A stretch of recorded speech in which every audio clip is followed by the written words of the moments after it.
استاد اپنے شاگرد سے بتاؤ کہ گالی کسے کہتے ہیں؟ شاگرد بولا، انتہائی غصہ کی حالت میں جب جسمانی طور پر تشدد نہ کرتے ہوئے زبانی طور سے کی جانے والی پرتشدد کارروائی کے لیے منتخب الفاظ کا مجموعہ جس کی ادائیگی کے بعد اطمینان و سکون کی ناقابل بیان کیفیت طاری ہو جائے، اسے ہم گالی کہتے ہیں۔ میرے دل میں دھوم جس لڑکی نے مچا رکھی ہے، نام اس حسینہ کا اللہ رکھی ہے۔ میں اللہ رکھا ہوں، وہ اللہ رکھی ہے۔ شاید اللہ نے وہ میرے لیے بنا رکھی ہے۔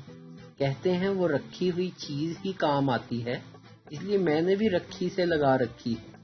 اب حقیقت تو یہ بتلانے کے لیے رکھی ہے کہ رکھی نے راتوں کی نیند اڑا رکھی ہے۔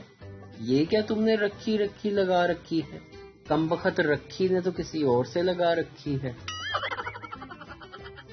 استانی، اگر اپنا کردار اچھا کرنا ہے تو اپنی ہر استانی کو ماں سمجھو۔ شاگرد، لیکن اس سے تو ہمارے ابو کا کردار خراب ہو جائے گا۔ سردار جی ہسپتال گئے تو نرس نے کہا، مبارک ہو سردار جی، اس وقت 2 بج رہے ہیں اور آپ کے بچے بھی 2 ہی ہوئے ہیں۔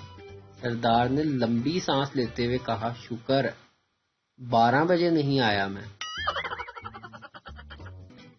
سیانے کہتے ہیں کہ عورت کو صحیح عمر کا پتہ چلانا ہو تو اسے بولتے ہوئے غور سے دیکھنا چاہیے۔